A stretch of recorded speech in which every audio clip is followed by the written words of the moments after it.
What going on, YouTube? Welcome back to the channel, and today we're going to attempt to finally put in this motor in the 350Z.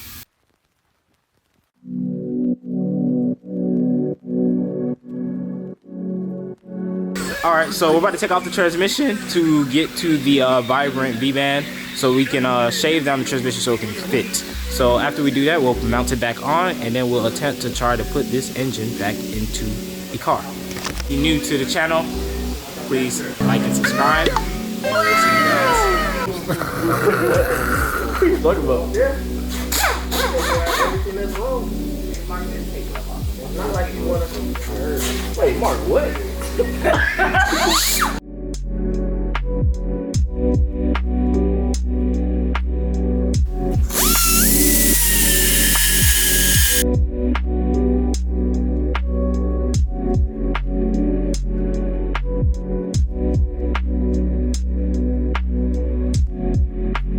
So you have purple, all right, so now we got on the V-band over here. We had to pretty much shave all of this right here down. So next, I guess we can attempt trying to put the motor back into the Z. Wait, what? Why is your car dripped out? Damn, Daniel! Why did you do it? I don't think I ever did it when I changed my clutch.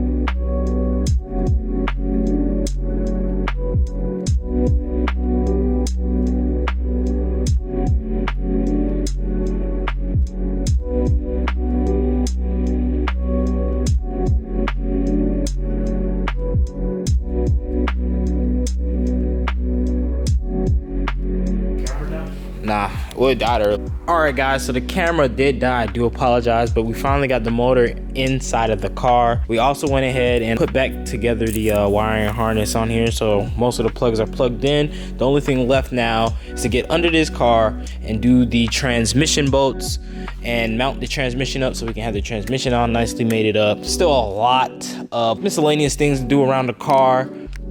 For example, we still have the fuel pressure regulator that we have to finish up doing. I figured out that this line here is a little bit too short to get down to that fuel rail that spouts out the fuel. So we're thinking it won't fit up here. Won't fit up here, as you can see. So we have this line. This line here is supposed to connect to this fuel rail over here. So we're thinking about buying an adapter that'll fit here to match, and then we'll buy a new AN line that will go to the regulator here on this side, this right here. So we can complete that. We're probably not going to keep this fuel regulator right here on the side where it was and have it towards the middle of the chassis. We also have the boost controller, which solenoid, where we're going to mount here. And yeah. However, there's many different struggles and problems that we have ran into. So for example, the power steering line that's right here, very hard to fit with this new piping that sits on the side of this motor. So we're having troubles trying to figure out how we're gonna get that mounted. It was a pain and a half to get this compressor in here, but we kind of got it in there. So now that's almost ready to be mounted, as well as connecting a couple wires in the starter area. It's just a very tight fit with the twin turbo kit. I'm telling you guys now, I have not had the greatest time installing it, but we're actually getting somewhere. I'm happy with the progress, and let's go ahead and start recording what else we're doing and try to finish this thing up as much as we can. I think what we're going to do next is mount the transmission, put the boost controller solenoid together, and that's going to be it. Alright guys, we ran into a couple of problems on the Z while putting in the motor and trying to seat everything back together. Broke the power steering line that goes on the rack and pinion, and since it is a discontinued part with Nissan. Have to go up and go grab a custom fab one. So I'm gonna be going to a shop, and you guys will be following me there to see if they can custom fab a line, an AN line instead of a hard line to put there, so that we can finally drop the motor back in and start mounting back up the transmission. All right, we're here.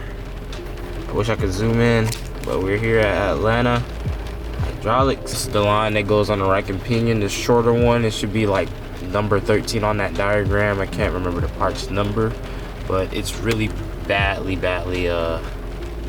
right here, and it has a little cut from the motor falling on top of it.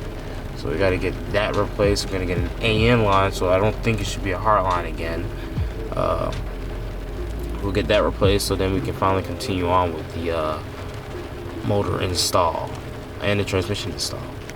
Well, the first place was a fail, so we're going to B&J Hydraulics next to see if they make it. Hopefully they do, and after that we have one more stop before we go ahead and regroup our thoughts and figure out who actually can make this darn thing. Second shop doesn't have it, but he recommended me to another shop, so we can try that. Yes, sir. Just got me that line. I just got me that line. Finally something to replace this dookie thing right here. Coral Works in Marietta is the best shop in the world. I came here, they showed me around, tour. Ooh, look at that. That's a nice little, is that a chaser? Yes, sir. Actually, I like this shop a lot. Thank you. Greg hit me up and got me the best line I could get. So finally got a line. Let's see if we can hurry back to the shop and drop them off, and I'll be headed out. All right, so now we're back into the car. You can't really see it, but the rack and pinion bolt is right in here, in between this cross member and the transmission. I took off the fitting that goes on it. As you can see here, so here goes the fitting. I took off the fitting that goes on here, and then just tightening it up. Then we'll put it onto that fitting once it's fully bolted onto that rack and pinion area. This is what the fitting looks like. This is what the fitting will look like over here on that side. And then once we've finished that, I'll show you guys what it looks like when it's done. All right, so the new one's on there. That silver piece that you see right there, it is no space here. I'm so sorry, guys. But that new line is all the way on, and it routes all the way back up here on the rack and pinion. But that new line is definitely on. And yeah, thank you Coral Works for helping me out and getting me this line. So let's get up from under this car and start working on some other things. All right, so we got the fuel regulator, everything wired up. I decided that we're gonna relocate it right here somewhere. Having it on the side where we originally had it, it's just too much stuff going on there. The manifold's extremely wide, and I don't want to have my car just light up in flames, so decided I'm gonna relocate it here. We'll drill some holes out later, but motor's not completely seated, so I want to see what it looks like and before I actually drill and make my final measurements for the fuel regulator. But so far everything's connected. You can see the fuel return, well, the fuel line where the fuel enters into the car will come back around, circle and loop, and that will go into this line here, which is this line up here to return. And then we have our pressure gauge that shows how much pressure we have, and our adjuster up top. We'll vacuum line this somewhere once we put on the top plenum right before we get towards starting the motor. But that is all we're gonna have for right now, and we'll come back at it again. This is a happy end, 'cause you don't understand everything you have done.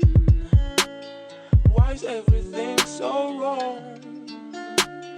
This is a happy end.